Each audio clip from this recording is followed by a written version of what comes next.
এত কম সময়ের মধ্যে এত সুন্দর রান্না সকলের পছন্দের। সকালে রাতে সুস্বাদু সব প্রসাদ যেন অমৃত। রাধে রাধে বন্ধুরা, কেমন আছো সবাই? আশা করি সবাই ভালো আছো, সুস্থ আছো। সকাল থেকে আজ ব্লগটা শুরু করছি। চাল বার করে নিচ্ছি, এদিকে হাঁড়িতে জল বসিয়ে দিয়েছি। চাল একটু বাড়ন্ত হয়ে এসেছে, প্যাকেট আছে, পরে ঢালবো। আজকে আর সময় নেই, তাড়াতাড়ি করে রান্নাবান্না করে বেরোতে হবে।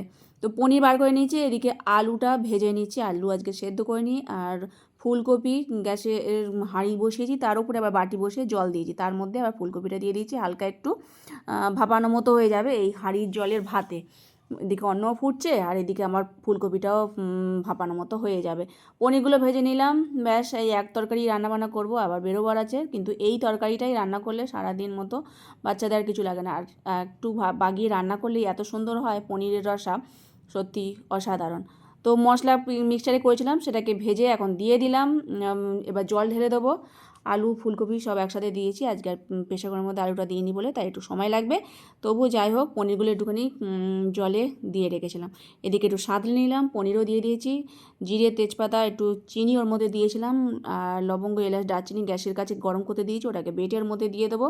হয়ে গেছে। এক তরকারি করেছিলাম বলে একটু চালতার আচার দিয়েছিলাম ভগবানকে, একটু ঘি দিয়ে লবণ দিয়ে ভগবানকে সেবা দিয়েছি। বাজার হাটও তেমন কিছু ছিল না, তো যা ছিল তাই দিয়ে করেছিলাম। আমিও বেরিয়েছিলাম, পোস্ট অফিসে গেছিলাম, তো আমি চলে এসেছি। প্রভুজি আছে, আমি আবার এসে তাদের করে কাজকর্ম সারবো, কেননা সব আজকে ফেলে রেখে চলে গেছে, আজকে দেরি হয়ে গেছে।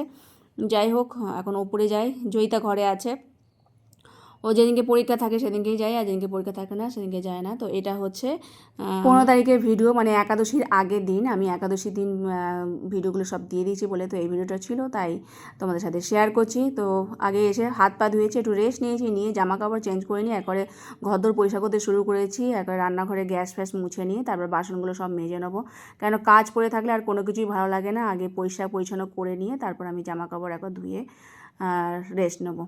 তো যাই হোক, কাজকর্ম ফেলে রেখে গেলে এটাই হয়, একা সংসার যেহেতু। তো আজকে প্রভুজি আবার বাজারও নিয়ে আসবে বলেছে, কেননা বাজার হাট তেমন ছিল না, যা ছিল ওই রান্না বান্না করে সকালটা চালিয়ে নিয়েছে। কিন্তু ওটা খুব সুন্দর হয়েছিল, খেয়ে প্রসাদ পেয়ে তো আনন্দ লেগেছে, এত টেস্ট হয়েছে। একটা তরকারি খুব সুন্দর করেই রান্না বান্না হয়েছে। আর প্রভুজি বাজার নিয়ে এসেছিলো, যেহেতু একাদশী পরের দিন আছে বলে, তাই ফলমূল নিয়ে এসছে। আর এগুলো অন্য দিনের বাজার, কড়াইশুঁটি, তারপরে বিনস, এগুলো আর তুলসীপত্রও অনেক নিয়ে এসছে। আর দুধ নিয়ে এসছে, সব ফ্রিজে ঢুকিয়ে দিয়েছি। এটা হচ্ছে সন্ধেবেলা করছি।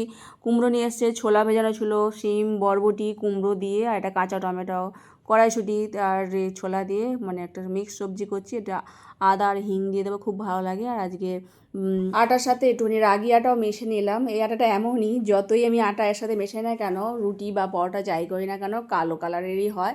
তো যাই হোক, অল্প অল্প করে মেশালে শরীরের পক্ষেও ভালো। তো আজকে পরোটা করব, তাই ঘিয়ে ভাজা ধনে পাতা দিয়ে দিলাম, একটু মিষ্টি দিয়ে দিলাম, আর জিরে গুঁড়ো ধনে গুঁড়ো সব ভেজে রেখেছিলাম, সেটা তরকারির মধ্যে হাতা দিয়ে একটু গালিয়ে নিয়েছি, নাবিয়ে রেখেছি, হয়ে গেছে। আর পরোটা কটা ভেজে নিয়েছি, ঘি দিয়ে ভেজে নিলাম। তারপর ভগবানকে ভোগ নিবেদন করেছিলাম, পরের দিন একাদশী আছে, তাই সবাই মিলে এখন প্রসাদ পাবো। আর খুব সুস্বাদু হয়েছিল রাগি আটার পরোটা, তার সাথে এই সবজি, মানে দুর্দান্ত লেগেছিলো খেতে। খাওয়া দাওয়ার পর সব কাজকর্ম ছেড়ে নেবো আর ব্রাশ করে নেবো। আজকের মতো ভিডিও এখানে শেষ করছি। সকালে ভালো থেকো। হরে কৃষ্ণ।